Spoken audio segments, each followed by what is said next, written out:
You're listening to the Packernet Podcast Network.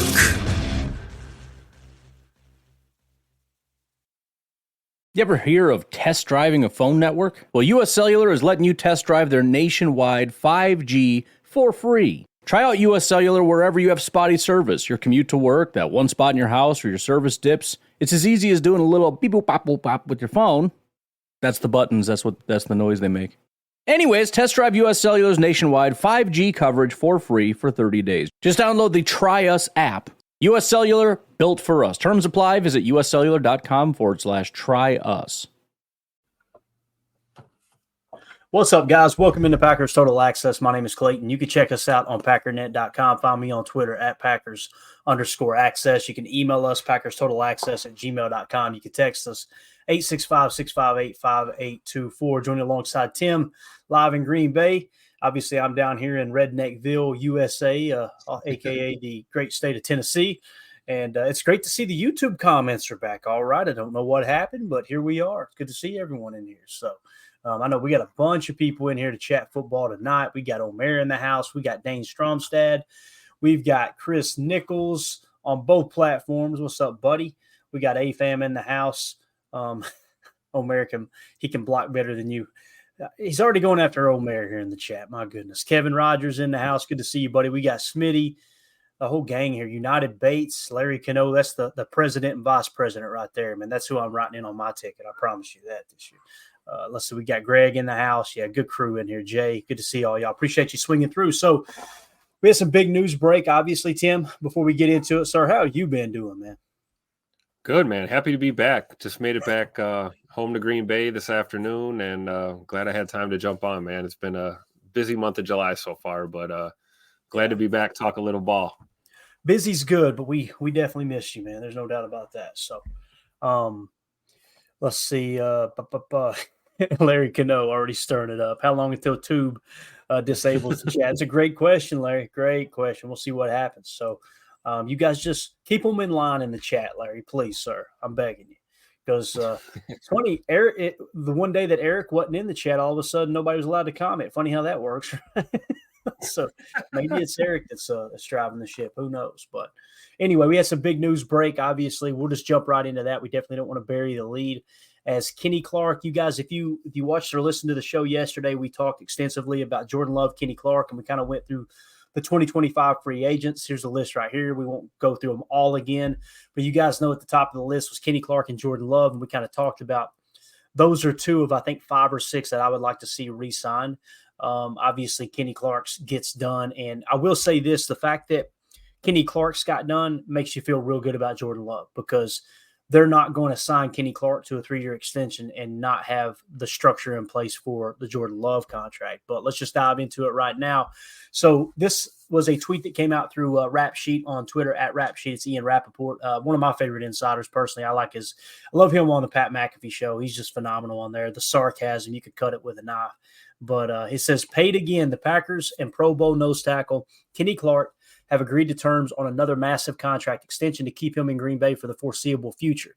He gets a 3-year, $64 million extension with $29 million in 2024 in a done deal by D. Hendrickson 4-1 and C.J. LeBoy of at Wasserman. Okay, so obviously that's the agency and the agents there that's attached to it. Now, there's a lot of different angles that we can take in covering this news here, and we'll kind of give you the information that we have right now. Understand, we won't know the complete cap allocation to probably a day or two. I know Spot Track is updating their website by the minute. I grabbed a couple screen grabs earlier, and it was the old contract, and then within like 10 minutes, they had some of the structure kind of that you could tell they're ready to add the info in, but it hasn't hit yet. So before I ask your opinion here, Tim, let's kind of dive into the details that we do know, and I want to get your take on it. So the old contract that was on Spot Track earlier today, and we've talked about this extensively throughout the year. Obviously, you had 3 voidable years for Kenny, right? He'll be becoming a free agent in 2025. And basically on the voidable years, you had a $5.4 million restructure proration on 25. You had the same on 26. And then in 2027, you had a $2.767 million proration on that voidable year as well. Now, the way that works is if they did not re-sign him, okay, that's how the cap is allocated currently. If they didn't re-sign him, then all of that proration would accelerate to the current year, making the cap hit for Kenny, even though he wasn't on the roster, $13.7 million. Okay, now we're talking 2025, not 2024. You can see his cap hit was 27.4 for 2024. Now, one thing to take into consideration here too is Tom Silverstein tweeted this out, and to the best of my knowledge, I've seen no one else cover this. He says, I can confirm Kenny Clark's new deal, and according to a source, it includes a $17.5 million signing bonus. Okay, so why is that important? What you've got here that you're going to be able to restructure, that signing bonus, you can spread it out however you want to amongst the current years of the contract. So what you're going to see happen, as you can see right here, those voidable years now become active years, right? And he's now going to become a free agent in 2028. So they just kind of put the skeleton in place, but the numbers aren't in yet, because you'll still see the 5.4, 5.4, 5.4, 5.4 as far as the restructure proration. I don't know how accurate that is right now. Shows the base salary of 15.5. You got a signing bonus of 5. I feel like that's just a placeholder, honestly. Roster/GM bonus, $750,000. That's if he makes a roster week 1. Workout bonus being there in the off season, $700,000. And they're still showing the cap hit at this 27.4. But the reason I wanted to mention that is because if you go back to the old contract, Tim, you've already got $13.7 million in proration. All right, that's already been paid to Kenny, but it has to be allocated amongst the cap. Okay, so again, cash over cap. Cash is the money going to the player. Cap is the allocation, the booking of that money and how it's going to spread out over the cap. So if you've already got 13.7 million, and then you go back to the signing bonus tweet, so 13.7 plus the 17.5 million in new signing bonus, what you've essentially got is what, 21 million? Am I wrong? Or is that about right? No, it's more than that. What is it? Let's see here. You'd have 17.5, and then you've got 13.7. So you're looking at 30, right? 30 million in overall 31 in overall bonus money. So now how are they going to spread that out? That's the big question. Now, if you want to really dive into the weeds, and I don't want to go too far here because Spot Track's going to do all the legwork for us. There's no reason to dive into it too much. But if you look at the original tweet, you'll notice he says 29 million in 2024 in a done deal. So that kind of leads me to believe, and I'm not 100% sure, but maybe his cap hit will jump to 29 million in 2024. Does that make sense, Tim? I think so. I mean, math is hard, and it's kind of hard right now. Like you said, this is kind of like putting things in place. I think this kind of it bodes well for the Jordan Love deal, because I feel like these probably go hand in hand. It looks like they're kind of I don't know, want to get this out of the way. And it looks like Kenny's, like you said, for all intents and purposes, this is somewhere between a 1 and 3 year deal overall. And I think it's setting up that future money to make room for Jordan Love's contract, obviously. So I think it's good for Green Bay right now. I really do. I think it's a safe deal. I think it makes sense. I think there's an argument to be made that, if Kenny wanted to play hardball, he probably could have a little bit. Mm-hmm. And he might have found a little bit, somewhere north of 27 to 29, 30 million, somewhere else. But I'm glad he's a Packer. We drafted him. He was a young buck when he came here, and it'd be nice to see him play his entire career here in the green and gold. Definitely. I've been very vocal that you guys know I felt like he's been overpaid. Now, anytime that I make that comment, I try to throw the caveat out there of, listen, I'm not saying I know more than Brian Gutekunst, Russ Ball, Matt LaFleur, everybody who's in on this deal. They love Kenny. There's no denying that. This contract speaks to that, right? So that gives me a lot of hope that they see Kenny in this new 4-3 front, and he's going to eat. Let's hope that's the case, right? I think it could be, like you said, Tim, anytime there's a 4-year deal, we say it's a 3-year deal. Anytime there's a 3-year deal, we say it's a 2-year deal. Seeing that guaranteed money of 17.9 along with that 13 million, this feels like a 2-year deal now that I've read that part. So, yeah. And what I mean by that, guys, it doesn't mean he's not going to play 3 years in Green Bay. It simply means, after 1 year, you can kind of get out of it if you need to. but you're still gonna be on the hook for cap penalty. It's just not going to be as large as maybe that number leads you to believe, because the reality is this too. Let me do this real quick. There was someone else, if I can find the tweet here, and I've got so many things on right here. This is Spotrac, I think it was. Spot Track, however you say it. Spotrac. Says, per a 3-year, $64 million extension with the Packers, Kenny Clark is now the 10th highest average paid defensive tackle. So if you take it over the entirety of the contract and you average it out on a per year basis, Kenny Clark is 10th in the league at 21.3. And some people are going, well, why is it that they're saying it's going to be $29 million this year? Because they're probably talking about the bonuses, but also if they're talking about cap hit, it sounds like it's going to be a bit front loaded. Now, why would you do that this year? Guys, we're like $30 million under the cap, eat a little bit of that now. And again, you may have him for 2 more years after this year, right? And then if for some reason he does hit the wall and he tapers off, you can get out of that 3rd year. It's just, you'll probably get out of it with somewhere between, I don't know, probably $5 to $9 million in cap penalty, and therefore you're going to be freeing up over $20 million in cap space if you do need to move on. I don't think they'll want to do that. And if they're in a cap situation where if somehow, some way the cap were to go down, whether it's the Sunday ticket rumors or whatever, if something like that happens, then you guess what you can do? You can do what you did originally and tack on a couple of voidable years, spread the rest of that out, restructure it in that capacity. So again, over the average, I personally, and I wanted to mention this because Spot Track does a great job, I personally don't care about the per average. What I care about are 2 things: guaranteed money and cap hit allocation. Those are the 2 things that affect me the most as a Packers fan, right? And I know in the past when I've said that, people get upset because it's, you need to report the whole thing. I got you. I understand it. It all matters. It's important. But those are the 2 numbers I really worry about. There's so many people that get upset over guaranteed money and not even understanding the structure of the contract, in which, yes, the guaranteed money's got to be paid, but if you get 3 years out of a 5-year deal, you cut bait. I'm only worried about the cap hit, man. That's just me personally. So it's important to cover it all. That's for sure, though. So just wanted to kind of dive into that and explain what we know right now. And again, if we show that newest image here on Spot Track, 2024, the only thing they've got is the placeholders, essentially. So he is under contract through 2027, where he'll be 32 years old, right? And we should have that cap hit come in here real soon. Now, if that number does indeed blimp up to $29 million this year from 27.4, then you'll see that 10%, 10.76% cap percentage amongst the league cap. That'll go up slightly, but nothing crazy, right? So the gist of it all is you got your best defensive lineman, right? Your best interior defensive lineman. And we talk about this being a tier 1 position of importance. You got him under contract, kind of like a 2-year deal with the 3rd-year team options. What's it feeling like? Again, we'll hold that being concrete until Spot Track releases the exact structure of the contract. So on the surface, though, man, I feel pretty good about that. You guys know I've not been a big Kenny like, hey, man, we got to re-sign him. We got to re-sign him. Again, I trust Goody. I trust LaFleur and the guys. I think they know what the heck they're doing way more than me. The key statistics, the key analytics, the reason that I've always been hesitant with Kenny is, again, pressure percentage. He was 27th in the league last year, right?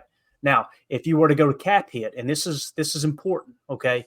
Again, I told y'all one of the main things that I'm interested in is cap hit, because that determines how much money you got to spend on the cap. Kenny Clark, before this deal, had the highest cap hit amongst defensive tackles at 27.4. There's a chance that goes up, but there's also a chance that they spread that out later and free up cap space this year. If they do that, it's like robbing Peter to pay Paul, Tim. You may do that to save some money right now on Kenny. But if you're doing that, you're probably doing that to go ahead and front load Jordan Love's contract. If you front load Kenny Clark's contract, you may be doing it in a way that Jordan Love's cap hit won't take a huge hit this year. Regardless, the cap rolls over every year, so it's not like you're gaining or losing money. The guaranteed money is what's got to be allocated for, and it's going to be there. So, but again, I just wanted to mention that he was the number 1 highest cap hit. He was 27th in pressure percentage. Right? If we remove the name and said, hey, this guy right here that's getting a $27.4 million cap hit is 27th in the league in pressure percentage amongst defensive tackles, you probably go, well, that ain't a good deal, right? I think we would all agree. Sacks combined, he was 10th. That's in the ballpark there. Okay, you're top 10 in sacks. All right, that makes sense. So that checks off.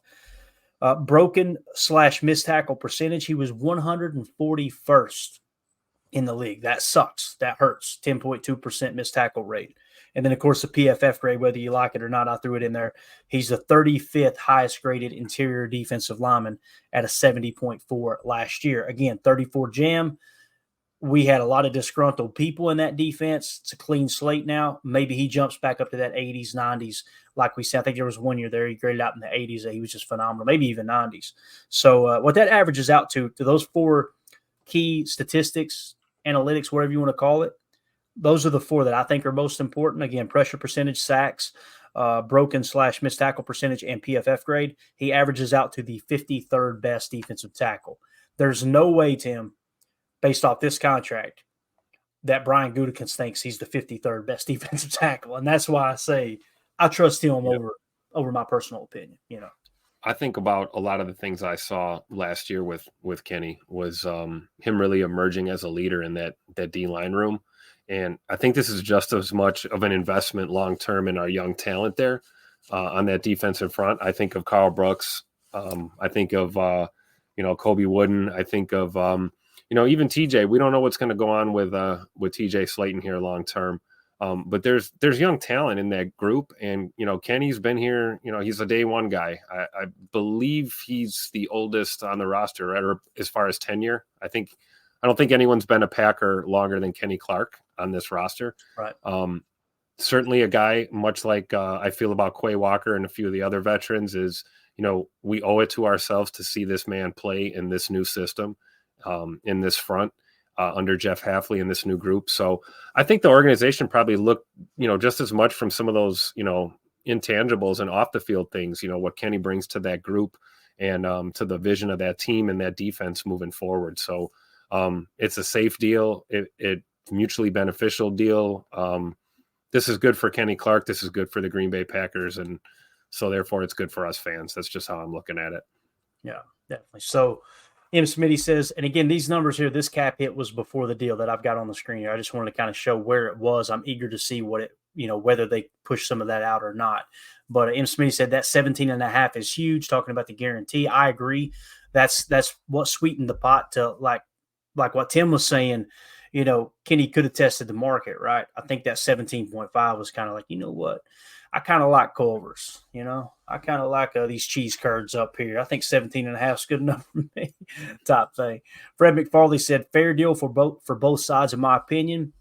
He'll give us a couple more good years and be off the books when it comes time to pay Brooks. That's kind of what it feels like, right? That's right in that time frame, about the time Kenny comes off the books or takes an extremely team-friendly deal and he's holding on and playing decent ball, then you can go ahead and extend that next contract for Carl Brooks if he continues to play the way he does. Him being Carl Brooks, obviously. Everything he's shown, telling me, I think he's I personally feel like he can be on Kenny Clark's level in a year or two. I agree. Watch the tape. When Carl Brooks on the field, Tim, he's a monster, dude. He's poised for a huge jump this year. Like all signs point to the ascent to continue to rise with him. I mean, he's one of those guys. You hear that name, it's like it's one of the reasons you're so excited to see some football here coming up. Yes. Carl Brooks is on that short list of some of these guys that showed a lot of talent, a lot of flashes last season, and gives you a lot to look forward to this year. Yeah, no doubt about it, man. No doubt about it. Let's see. Coach Lynn says Kenny is going to kill it in the 4-3. Man, I'll tell you, when we were in the nickel last year, I could be wrong, but based off what I've seen on tape, there wasn't a whole lot of two-gapping. But in that 34 jam, a lot of two-gapping, right? And Matt LaFleur kind of came out and talked about it, how, one back equals one gap. Not when you're in 34 jam. Obviously, I think he was referring to them playing teams that were heavy nickel. But regardless, now they don't even have to think about what set they're in. It's one gap and go, right? And that's what Coach Lynn's talking about. This dude's going to be able to play fast, play physical, and just get into his gap, attack the run on your way to the quarterback, man. And to me, that's the best type of defense for Kenny for sure. CJN says, sorry, I haven't seen the numbers. Are we saying it's loaded up front? CJN, we're saying we don't know yet, bub. We haven't heard the structure yet. We're still waiting on that to kind of drop. Again, we have the guaranteed money at 17.5, but keep in mind there was already 13.4 million that was on the books for avoidable years. That no longer has to accelerate to 2025. It will get spread out over the duration of the contract. I feel like, let me just say it this way, CJ, and I think it's either going to be Jordan Love front loaded or it's going to be Kenny front loaded. Regardless, with Kenny, when we say front loaded, we're talking about cap hit allocation. That doesn't change the fact that if you decide to move on from him after 2 years, the guaranteed money is the guaranteed money, right? It's got to be accounted for. So, yeah. And I think he had another comment here. Let's see real quick. CJN said, so KC third year and front loaded. Goody doesn't typically do that. So I'm questioning what I'm missing here. LOL. Yeah, right. And that's why I'm trying not to say too much until the cap hit details drop, right? Because the reality is you're getting a lot of reports, right? You get some reports from Ian. Here's the deal. I feel like, me personally, all right, Ian's reporting came from the agency, okay? So when you see that $29 million. You ever hear of test driving a phone network? Well, US Cellular is letting you test drive their nationwide 5G for free. Try out US Cellular wherever you have spotty service, your commute to work, that one spot in your house where your service dips. It's as easy as doing a little beep boop pop boop pop with your phone. That's the buttons, that's the noise they make. Anyways, test drive US Cellular's nationwide 5G coverage for free for 30 days. Just download the Try Us app. US Cellular, built for us. Terms apply. Visit uscellular.com/try us. You're a podcast listener, and this is a podcast ad. Reach great listeners like yourself with podcast advertising from Lips and Ads. Choose from hundreds of top podcasts offering host endorsements, or run a reproduced ad like this one across thousands of shows to reach your target audience with Lips and Ads. Go to lipsandads.com now. That's LIBSYN ads.com. I'm immediately thinking, okay, is that cap hit? And they're trying to make it sound like, hey, look, we just upped the bar from 27 to 29, right? When essentially that's not the case, because like our buddy over at Spot Track pointed out here, he's the 10th highest at 21.3 over the average. So you see how the insiders that get the information from the agency, they show the inflated number, right? And then you got some people like Spot Track that say, well, over the average duration of the contract, it's only 21.3. And then you got others that are talking about whether it's front loaded, back loaded. It all matters. But for me, it's all about that cap hit, personally. So, all right, let's see here. So I know what you're saying, though. It's going to be interesting to see how it does play out there for sure. AFAM says, do they charge people in Green Bay to watch practice? Curious.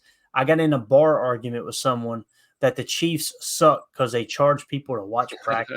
Tim, take this question, sir. No charge. It is absolutely free to attend the public practices at Ray Nitschke Field and all of the facilities. Parking's even free. You can park right in the Lambeau Field parking lots. It's open, first come, first serve. So yeah, no, the Packers do not charge to watch practice during public practices. So I guess you're correct. The Chiefs suck because they do. There you go. Let's see. Jarrell Lee in the chat said, let's go, Kenny. 4-3 NFL. Look out. Carl Brooks tape is amazing. Completely agree. Omer says Brooks is a stud. Carl Brooks, if someone were to say, Clayton, I want to go buy a jersey, who should I grab? He's one of those. Him, Dontavian Wicks is another that I feel like, man, and especially with the next news we're going to cover here about Jayden Reed, it's going to kind of give Wicks a leg up. I'm not saying he will surpass Jayden Reed on the depth chart. I just think it's going to give him an opportunity to really showcase his skills in that year 2 jump. And what I love about this is Jayden Reed and Dontavian Wicks are like best friends on the team. So there's no like, I'm going to take your job competition. It's making each other better. Obviously, they worked out together in the offseason, but we'll get to that here in a second. Josh in the chat says Kenny is the last of Ted Thompson's picks on the roster. I did not realize it. Man, that's going back, ain't it, Tim? That's going back. Yeah. It's crazy how fast time flies. And then you take a minute and you see something like this and you look back and you go, wow. Yeah. Kenny Clark was 2018. When was he drafted? 17? I can't even remember. 16? I'm trying to. It's making me think of this. I'm trying to pull up his bio here. 9 years in the league, so I guess let's do the math on that. Holy cow, dude! That's crazy. Yeah, it's gonna be his 9th year, right? 9th year, yeah. So yeah, the last of the Mohicans of the Ted Thompson picks. Rest in peace, Ted Thompson. Yeah, the GOAT. The GOAT. Eric Sutherland, love 10-year, $550 million guaranteed. Eric, you're drunk again, sir. Please leave the chat. Let's hope it's not that, right? You think he signs that one, Clayton? I think he'd sign that deal. I think I can help him sign it if he needs help. I'll fly up real quick. I'll forge his name for him. You know what I'm saying? Just give me 0.1%. That's all I need. 0.1,000%. That'll keep the lights on. Fred McFarley says, "How hurt is Reed? Do we know?" So there we go. That's our next topic. We'll jump right into it. If I can stay organized here, I'm all over the map as far as how I usually run the show. So this came down the pike from Tom Silverstein. Okay. According to NFL Transaction Wire, Packers place wide receiver Jayden Reed, cornerback Corey Ballantyne, and offensive tackle Caleb Jones on active/non-football injury list. Means they developed something while away from the facility and won't practice Monday. Injuries may not be serious, but you never know. All right, so I just want to say this. We got a bunch of people in here. If you would, do us a big favor. Just take a brief second, hit that like button for us. It'll help boost the algae and get other Packer fans to help them find this channel, find this content. We appreciate y'all hanging out with us here on the Sunday evening. I think it's Sunday. That is correct. Look at me, man. I'm on top of it tonight. So it's Sunday? Yeah, exactly. I heard someone say it was personal reasons for Jayden Reed. Now, that was in the chat, and they'll remain nameless because I don't want to put them on the spot. They may have been joking or what have you. But the fact is something's going on there where he's having to miss. Now, I will say this. We actually had a video pop up the other day. This was on the 19th where he was in Madison, Tim, and he was doing a football camp. So he looked fine there, right? So, and I want to play the video, but YouTube is so iffy on whether or not they're going to trigger a copyright or not. We better not play it. But nonetheless, Jayden Reed was out there throwing it around with the kids the other day, just on the 19th. Unless this was pre-recorded, this dropped on the 19th. So I'm hoping it is just personal reasons and nothing huge. But regardless, he is going to start, like Tom Silverstein said, he's going to start on the active non-football injury list, which means something did happen. And again, that might be their way of covering up just a personal issue or something, right? It could be. Right. But regardless, so Tim, it's not something you want to hear because, Jayden Reed was just, man, that dude, he looked dynamic last year, man.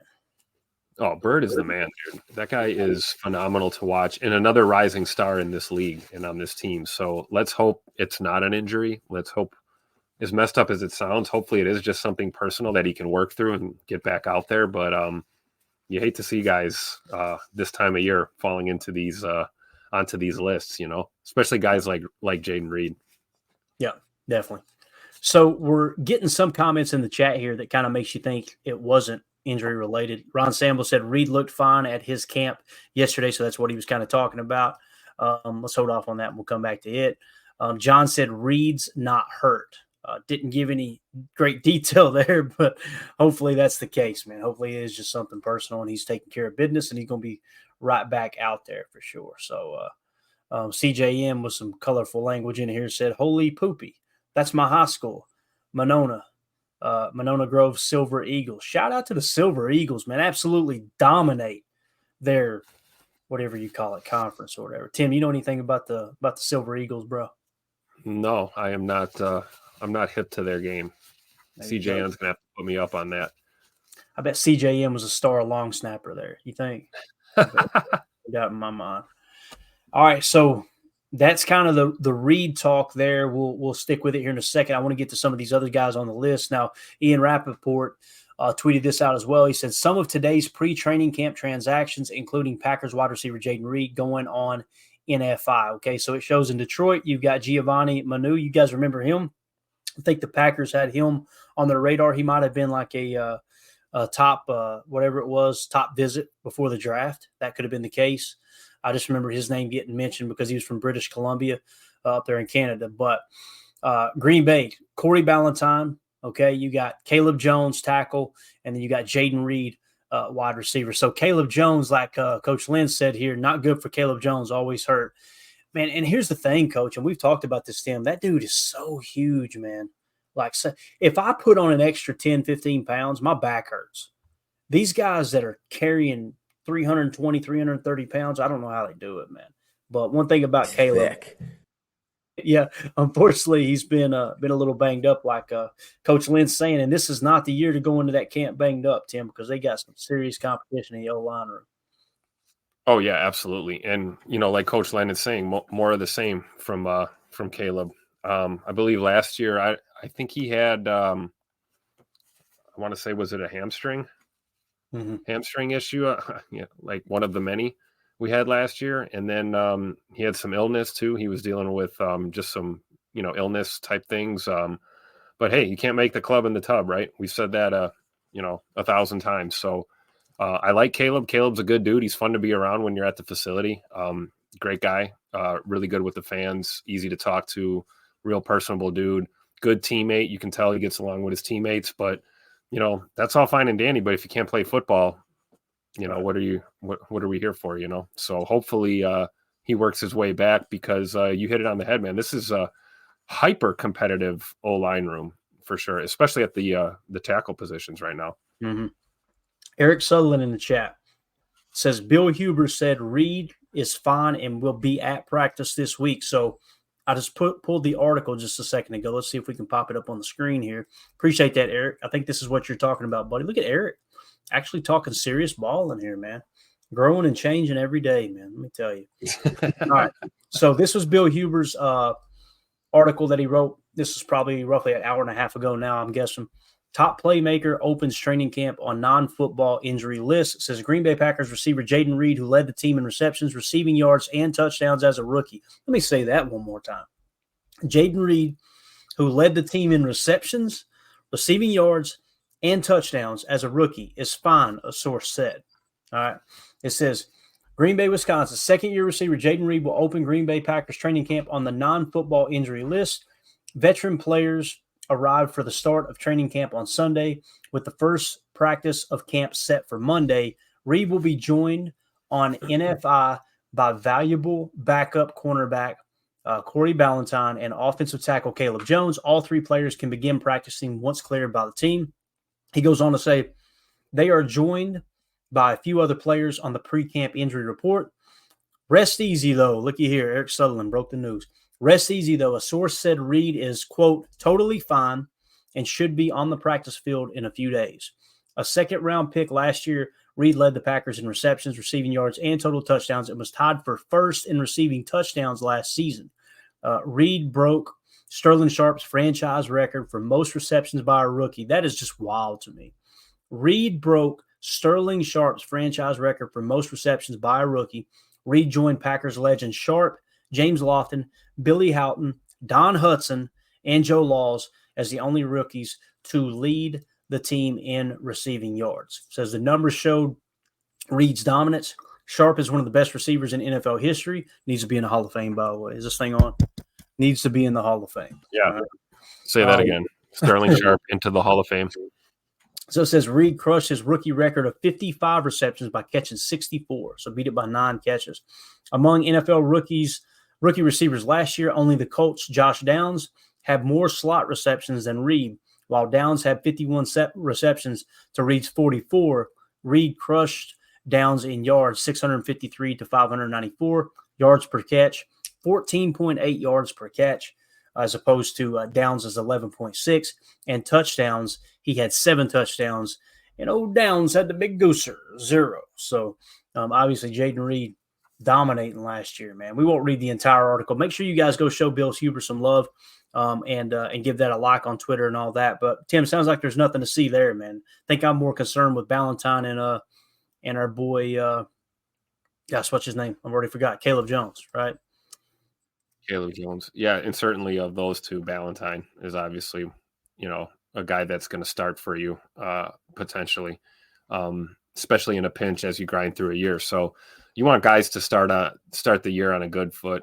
Obviously, camp starts tomorrow. We all know, it's a lot of running and stretching and install and those kind of things. The pads don't come on right away. So nothing too intense to get started. which is good. So hopefully these guys are all available here by the time we start grinding towards that first preseason game on the 10th of August. Definitely. All right. So let's stay with the receiver theme, and then we're going to come back to a comment here in a second from our boy Fred McFarley. We'll hit on that news. It's so cool, man. You've seen all this news compiled, Tim, right on the eve of camp, and then we're going to start getting answers. We're going to get updates. It's going to be awesome. I'm telling you, man, that Daddy Soda, that Ice Cold Daddy Soda drinks a little bit better when you get home from a hard day's work and you're listening to camp updates while you're grilling before the show here. It's just the hardest thing for me to stay awake for this show. This show's so boring compared to everything else that's going on. You know what I mean? But since it is boring, hey, you guys hit that like button for us. We greatly appreciate it. It's gonna ramp up here. Camp is here tomorrow, man. Looking forward to it. Not including Rumble. I don't know how many people are watching on Rumble right now, but we've got 354 watching live right now. You could tell people just woke up and said, "Oh, that's right, it's football season. All right, let's go." That's right. So, appreciate that. All right, so this was on the 33rd team's website. Just want to touch it real quick. Since we were talking about Jayden Reed, they talked about the best camp battles, the most anticipated camp battles for all 32 teams. And they basically picked the wide receiver room, they being the 33rd team website, picked the wide receiver room for the Green Bay Packers. Here's what it says, Tim. The Green Bay Packers boast a talented group of wide receivers for emerging quarterback Jordan Love to throw to, which he did with great success in the second half of the season of last season and the playoffs. There's no established order entering the season for this group, which includes Christian Watson, Romeo Doubs, Jayden Reed, and Dontavian Wicks as the presumed top four. Bo Melton adds further quality depth. However, only 2 receivers will be on the field when Green Bay utilizes 2 tight ends, what we refer to as 12 personnel here. And even in 3 wide receiver sets, one of these 4 will be on the sideline. That could be the former second rounder Watson if he can't stay healthy after missing 8 games last season with hamstring issues.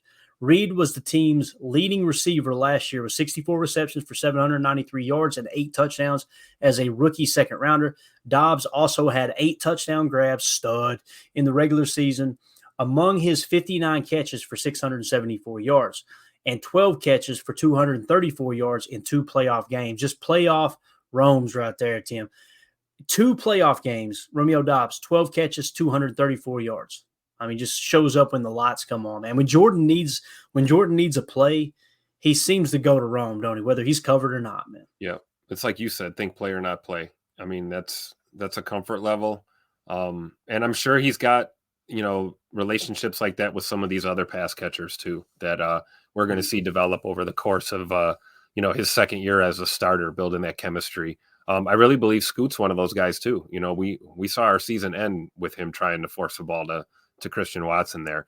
So when Watson is on the field, I believe he's kind of one of those comfort targets for Jordan as well. But yeah, Rome is the man. He's quiet as kept, man. He might be my favorite receiver in this group, honestly. Yeah. Heck yeah, dude. Watt09009 in the chat says, I believe the O-line will be more competitive, but I could be wrong. That's what we were just talking about for poor Caleb Jones, kind of coming in and starting on the NFI. That's going to be so competitive, Watt. There's no doubt about it, man. I just want Jordan Morgan, no matter what happens, I just want Jordan Morgan to just come out and absolutely kick ass, man. I want to hear report after report that, man, this dude gets it, right? That's what I want to hear coming out of camp, because if he does indeed get it and Zach Tom gets healthy, we're off to the races, man. Yep. And again, we'll talk about that a little bit here in a second too, with the Tucker Kraft and Zach Tom injuries, at least what we know up to this point. But appreciate you hanging out with us, Wyatt, man. Good to see you in here. Let's see here. M. Smitty says, speaking of grilling, Clayton, did burgers, brats, and bacon-wrapped turkey breast. Bacon-wrapped turkey breasts. Let's go. You kidding me? That's how I do my Thanksgiving turkeys, Tim. I spend more money on the amount of bacon I wrap that turkey with than I do the turkey itself, man. Then you pull that bacon off after cooking for what feels like 72 hours, because you smell it all day long. You're starving to death, hungry as a hostage, hanging out in the living room, Mandy going, stay out of the kitchen. But you take that bacon, as I learned this from my man, God, what's his name? The British chef that used to have the show, still has the shows. What's his name? Gordon Ramsay. Yeah.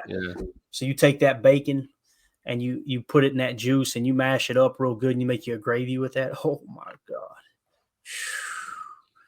Only I can take something healthy like turkey and make it so unhealthy, bro. You got a 12-pound turkey wrapped in 30 pounds of bacon. Telling you, man. Hey, you got to play to win, Tim. You know what I'm saying? You got to play to win. All right. So receiver room battle going to be exciting for sure. Now we were just talking about the offensive line. Wait, I'm not ready to move on to O-line yet. Can you pop that up real quick? Yeah, man, absolutely. Something caught my eye, made me kind of happy here. We see Christian Watson, Romeo Doubs, Jayden Reed, Dontavian Wicks, right? Yep. As the presumed top four. And this is a Bill Huber article. Who did this? No, this is 33rd team. 33rd team. Okay, so 33rd team knows ball. So this is accurate. I think it's a safe bet. But there's names on here that are names that are not on this article, and guys that I believe have a legitimate shot to make this football team. And that's guys like Malik Heath, one of my favorites in the receiving room. Grant DeBose, a guy who injuries robbed him of opportunities last year. An extremely, extremely talented young receiver in Grant DeBose. I think it's something to be said that it's the sheer depth of this receiver room is what's going to make the battle so interesting, in my opinion. And, you never know what happens as you get through camp and through the preseason when, you get injuries that aren't necessarily long-term injuries, but they can steal the preseason game from you, or they can steal reps from you during camp, and somebody else can step up and play well. And before you know it, you're down the depth chart. It's just how football works. It happens sometimes. So it makes me feel good to know that beyond the core four or the top four, we've arguably have, another four in camp already that are going to compete. And it just makes it exciting. Yeah, definitely. I love this. Jake in the chat. Jake G126 says, "What's up, PTA? Finally caught a live show." Hey, me too. What's up, Jake? He said, "I come in and we talking bacon. Let's go." You're in the right place here, brother. You in the right place. We're all working on that double chin, except for Tim. Tim could eat 7,500 pounds of meat and not gain a pound. I'm so damn jealous. I can't stand it. I don't know. I'm not a doctor. Become a type 1 diabetic. It's crazy how this works, man. You just got them good genes, I guess, Tim. I don't know, man. Let's see. Roger Davis says, "I thought Myers was a stud." Got emotional. I thought Myers couldn't even say that with a straight face. Look, it's funny. I was eating peanuts and one kicked me in the back of the throat. But that's funny that it was about Myers. That's hilarious. I thought Myers was a stud when we drafted him. Again, I know nothing. Hey, Myers fooled us all, man. And listen, let's hope he turns it around this year, right? We keep talking about that. But it's just it's tough, man. It's a tough look because he's not been good, man. I don't know how else to say it. I know everybody's like, wow, that's great insight, Clayton. He's not been good. But it's just great. I don't want to say great. A pretty good pass blocker previous years. Last year's pass blocking takes a hit. And obviously the run blocking and run blocking at the second level. He's got all the physical tools and traits to get to the second level. We just can't finish. We could reach and be positive. I'll say this. We've come a long way from snap the freaking ball, Josh. That is a great point. So, yeah. I mean, I guess a grasp of Matt LaFleur's system and, the cadence at the line and what we need to do and, down and distance situations. I think the technical aspect of his game has improved. He's not making these foolish, mistakes at the line of scrimmage anymore. But yeah, lo and behold, if you could maybe block a guy here and there, that would help. So elegantly put there, Tim. Oh my God. I'll tell you somebody else though who is getting a lot of attention is Wicks and Musgrave. This is kind of cool that this came across the wire here. 33rd team tweeted this out, said, "Make sure you snag all these guys in your fantasy drafts." Okay. And this is what it says: league winning fantasy football sleepers via Marcus Mosher. All right. They're saying Zamir White from the Vegas Raiders. God, I'm old. You're taking Jackson Smith and Jigba from the Seattle Seahawks. Tony Pollard, longtime Cowboy who's now with the Titans, probably been there a couple of years now. I lose track of that. And then 2 Green Bay Packers make this list. Dontavian Wicks, a guy that I think is the number 1 receiver. I've said it since Yeah, last year. I don't know how many people are sleeping on Tay Wicks, and they certainly won't be after this season. But Exactly. yeah. And you'd be surprised at how many people don't, which we follow the Packers. We're going to pick up on it. But I'm telling you, man, if you made me bet the farm on, hey, look, here's the guy in 2 years, it's going to be the number one receiver in Green Bay. When I say number one, I don't buy into the whole number one, just chuck and duck, throw it up to the guy. I'm talking about the best, the most well-rounded, talented wide receiver. He just pops off the screen to me, man. He's just performs at an elite level on third downs. He's a great slot receiver, although he can play on the outside as well. In the slots where you want him, he's got so much wiggle. He's got more wiggle than Jacob on a dance floor. I'm just telling you right now. That dude knows how to shake it open, man. Dontavian Wicks, not that sounded bad. Jacob shaking it open on the dance floor. Never mind. Anyway, Luke Musgrave. That's what he's doing right now. That's why he's not on the show tonight. Man, I worry when Jacob goes missing. I'm waiting to get that phone call. You know what I'm saying? I'm waiting to get that call. Hey, Clayton, can you you have a collect call from Brown County Jail or whatever it is. So, no, I'm sure he's fine. Jacob's a busy man, but got a lot of ladies chasing him around too. We'll just leave it at that. But anyway, Luke Musgrave is also on this list.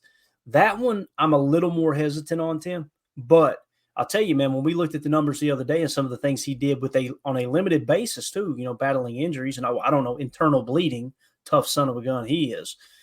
If they do hit on these two and they take that step forward, holy cow, bro. 11 personnel and like they said, 12 personnel with the emergence of Tucker Kraft as well. Going to be phenomenal, man. Going to be phenomenal. Musgrave stayed on his feet. I love it. What do you think, man? Do you think Musgrave will be tight end one, or do you think it's kind of like what Tucker Kraft said, like, hey, we don't see ourselves above or below each other. We kind of play together and we're there to help each other out. I feel that way across the board about this football team. I really do. It's tough. Like you said, it's tough to ID a bona fide number one wide receiver. It's tough to pick a bona fide number one tight end.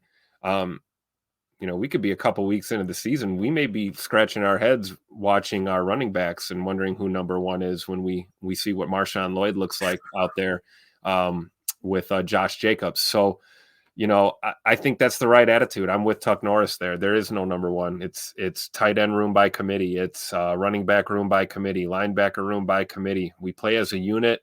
Everyone can take a turn at being number one. We saw that last year. You had games where, Musgrave was that dude. And then you had games where Tucker Kraft stepped up weeks on end and was just playing phenomenal football. That's what you want. You want guys that are making everyone around them better. They feed off each other. They want to see each other succeed. There's none of that animosity or, negative competition within your organization. You want to see guys going out there, laying it out on the line, for each other, playing ball for each other. So, to answer your question, no, I don't know if Luke Musgrave is the number one tight end. I don't know if it matters if we have one, I guess. But I think for a lot of other teams in the NFL, Luke Musgrave would be their number one tight end for sure. He just happens to be here in Green Bay with a stacked offense and a lot of talent around him. So it's going to be fun to see him though this year. And a stud quarterback just dropping dimes to him, man. Absolutely. That's right, Jay Money. If you guys would, we got a bunch of people watching here. Let's see if we can get this thing to 100 live viewers on YouTube. Just hit that like button for us. Feel free to share it, but hit the like button. It'll boost the algorithm. Put it on everybody's homepage. We appreciate y'all hanging out with us. We're about to wrap up, but thank y'all so much for supporting the show. We really appreciate it. So go from Luke Musgrave to the other tight end. This is a question that Fred McFarley asked. Are Kraft or Tom ready to roll or still healing their pecs? So here's the deal that I've heard with Kraft and Tom. Kraft tore his pec 2 weeks after Tom. All right. The early diagnosis was after each of them got, if I understood correctly, they both got surgery. They were predicting that Tom would be ready for training camp. I think with Tom being such a well-established player on this team, they'll kind of hold back a touch, right? Play that safe. And again, let Jordan Morgan, some of these guys compete at camp. You know what you got with Tom. He's a stud. That dude's about to get paid some serious money, and rightfully so. And I'm glad he is, because I'm telling you, he's one of my favorite players. Let him heal up. Take it slow. So I would be surprised if we see him until maybe the final preseason week. If he does come back, that means he is 110% good to go, right?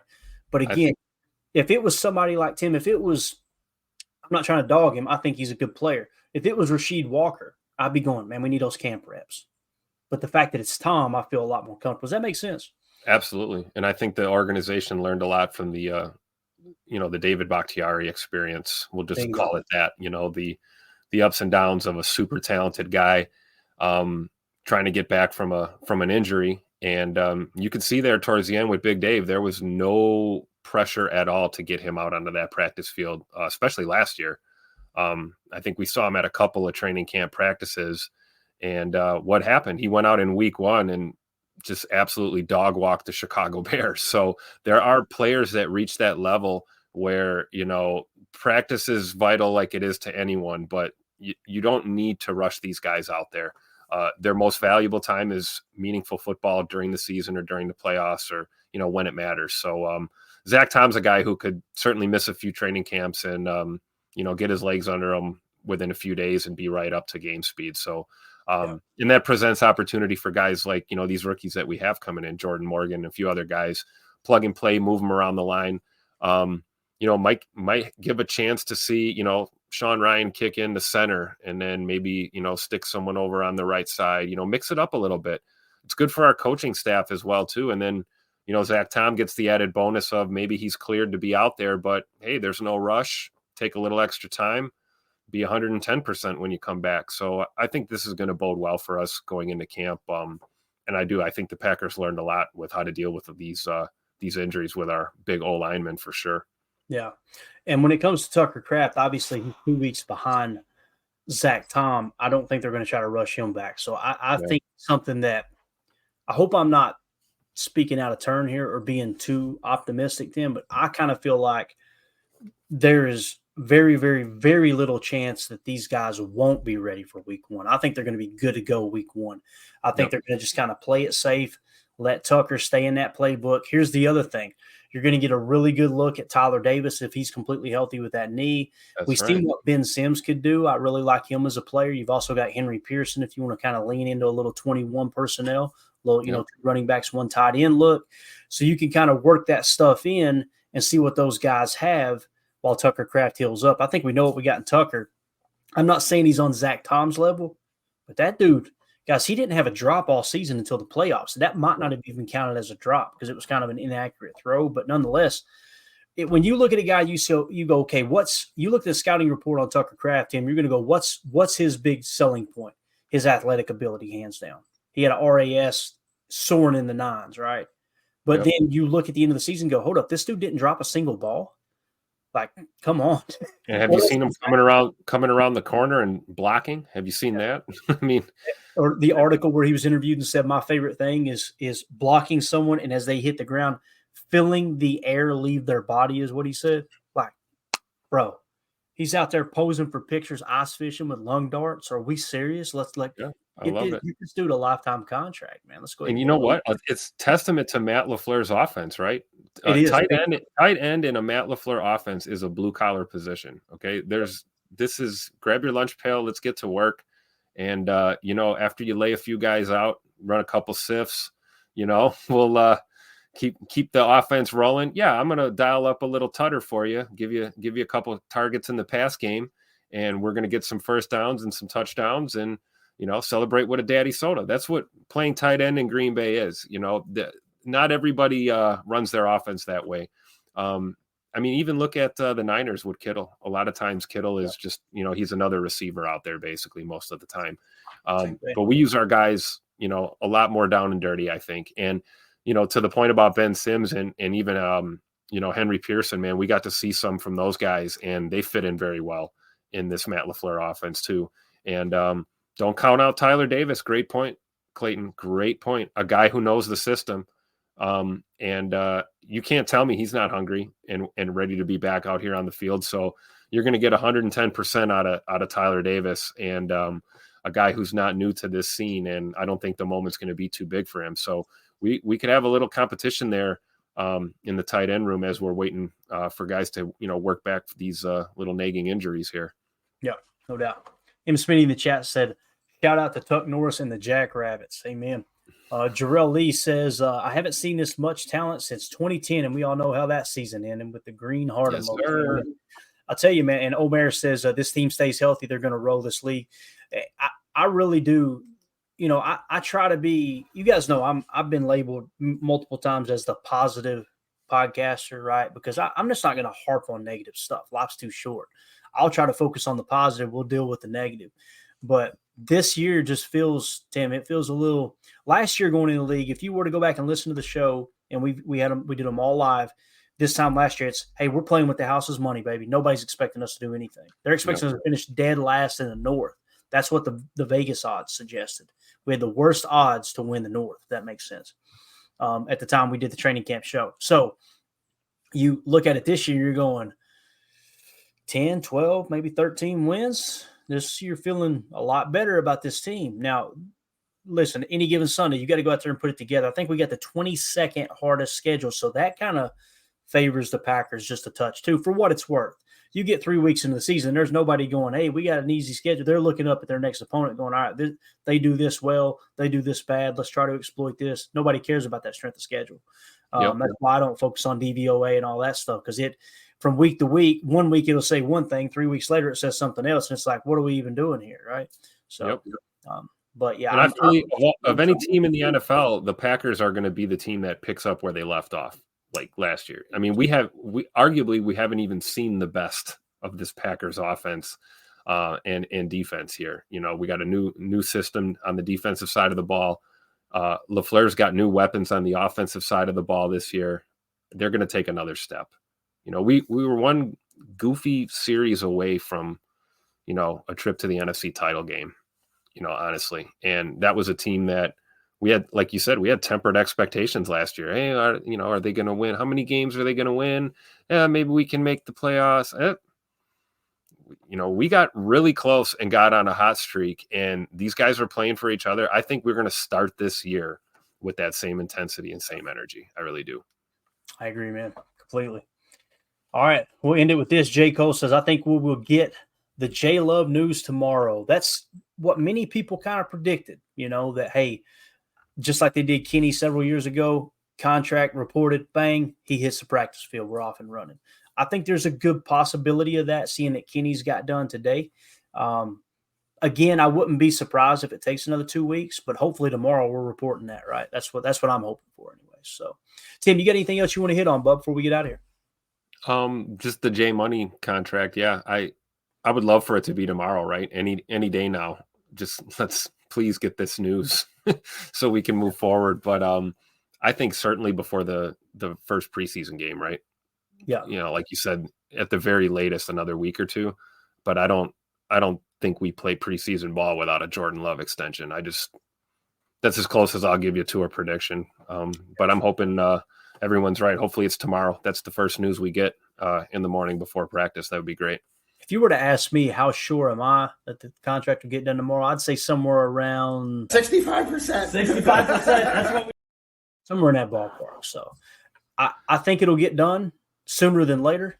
It might take a couple weeks, maybe surprise tomorrow. But nonetheless, and if you asked me, I would say, I don't know. I'm not a doctor. I love it. And if you ask Jacob, he would say, cheese curds make my stomach hurt all the time, but I do eat them though. all right, we're out of here. Jacob going to get slandered when he's not here. We can't wait to get the beard back in. Jacob. Yeah. It's patent move. All right, we're out of here, guys. Thank y'all so much. Listen, I can't seriously. Please don't think we don't appreciate y'all. We got over 400 people watching live, and this is the highlight of my day, man. It's been a rough month. You know, lost my brother. It's been tough, and I'm telling you, everybody in the chat, everybody who watches, Tim, Jacob, Emilio, everyone who hangs out here on the show, you guys have helped more than you know. And just know, I'm not going to get emotional on here. I appreciate you guys and gals. Thank y'all so much for this awesome community that we've all created together, for sure. So with that being said, we appreciate you too, Clayton, and what you do for us. You know, absolutely. You're the engine that drives this shit, man. So you're appreciated too. It's important you know that, brother. I appreciate that, man. And it's going to be a fun year, man. Tomorrow it starts. So That's right. everybody have a wonderful evening. We will see you tomorrow at 7 p.m. Central Time, possibly talking a big contract. If not, we're going to be talking camp updates, all that good stuff. So we made it, boys. It's football season. But again, thanks to everybody. For those of you listening on the pod, thank you for making us a part of your day. As always, let's go out and be the change we want to see in the world. We're doing a giveaway tomorrow. Go Pack Go.